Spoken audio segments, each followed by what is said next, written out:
annual TeamHope Christmas shoebox appeal has moved online, as you would expect. You probably know about this. It's where children all over the country are asked to fill shoeboxes with various things, toothbrushes, socks, little toys, sweets, all that sort of thing. And then they're wrapped up and sent to countries where children are living in poverty for Christmas. It's a wonderful idea. It's been going for years.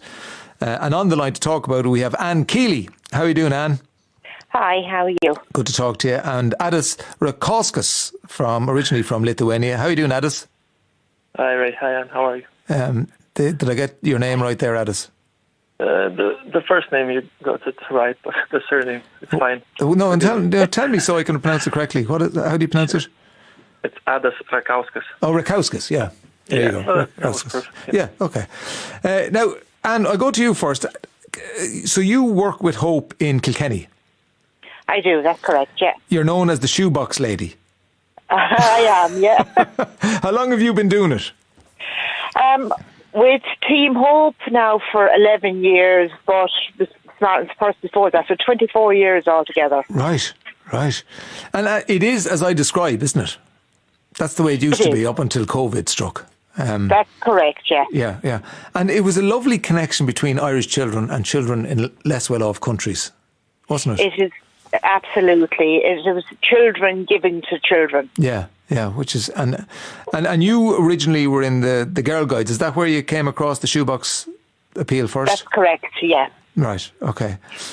So, today... TeamHope have announced that they're going online. I've been on the website teamhope.ie and just explain what happens when you go on.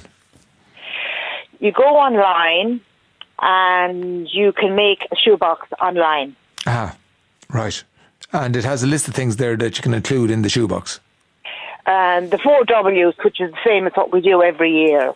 So it's something to wash, write, wear, and a wow. Ah, very good. Wash, write, wear, and a wow factor. And the wow is sweets or toys or a ball, a football or something like that. Exactly, yeah.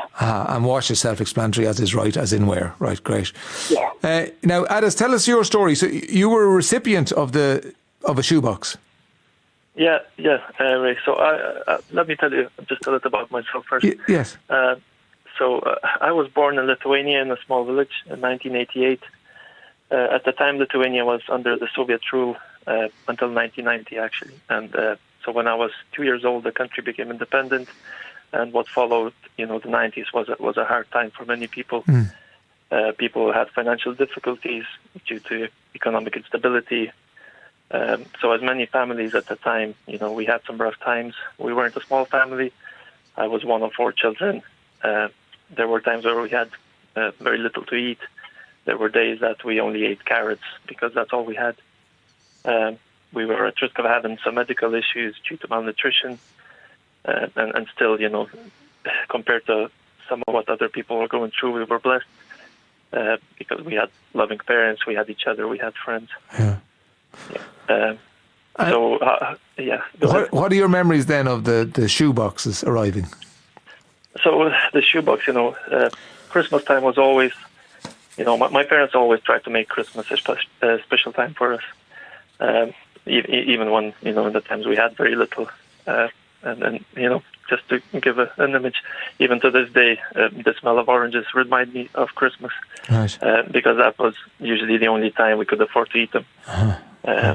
And when I was around 7 years old, there was a Christmas concert in the village, and they were giving out shoeboxes at the end.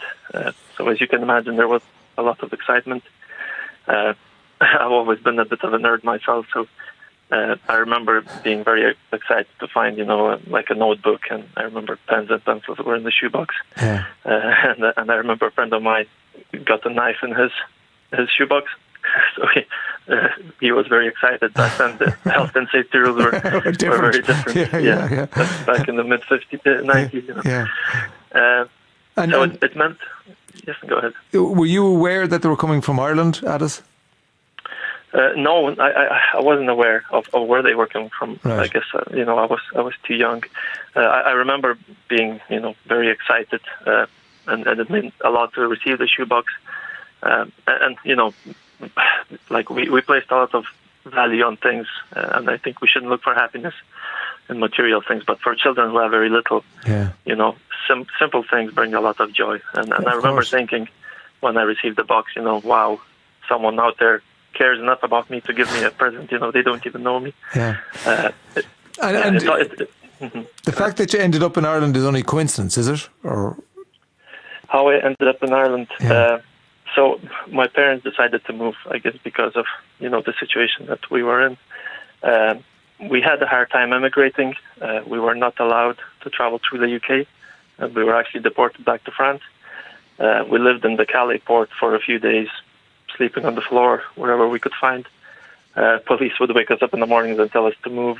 But eventually, and thankfully, we arrived in Ireland in 2002. I was 14 years old. And then from very start, we had a very different life here. We were very happy, and we fell in love with Ireland immediately. How I found out about the appeal was, I joined the Drogheda Presbyterian Church. Well, as a family we did, and we saw that advertised there. That was about 10 years ago.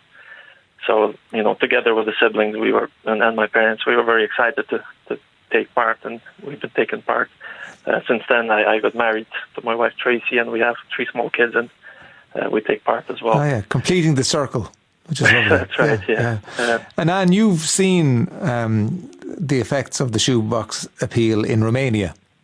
That's correct, yeah. 2005, I went over with the shoeboxes. Yeah. And it's just joy, isn't it?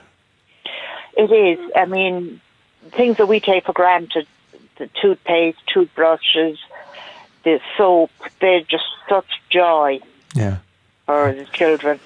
The parents just weep when you hand a shoebox to the children. Right. Well, it might be something that families might want to do because they can do it online now. They can have a bit of fun filling up the virtual shoebox with the things to wash, to write, to wear, and the wow factor would probably be the most entertaining, I'd say, for a lot of people out there. TeamHope.ie, and you can go on there now and send a shoebox to children around the world who are less fortunate than you are. And thanks so much, Anne Keeley and Kilkenny, and Addis Rakauskas. Thank you so much, Addis, for talking to us today. Thank you.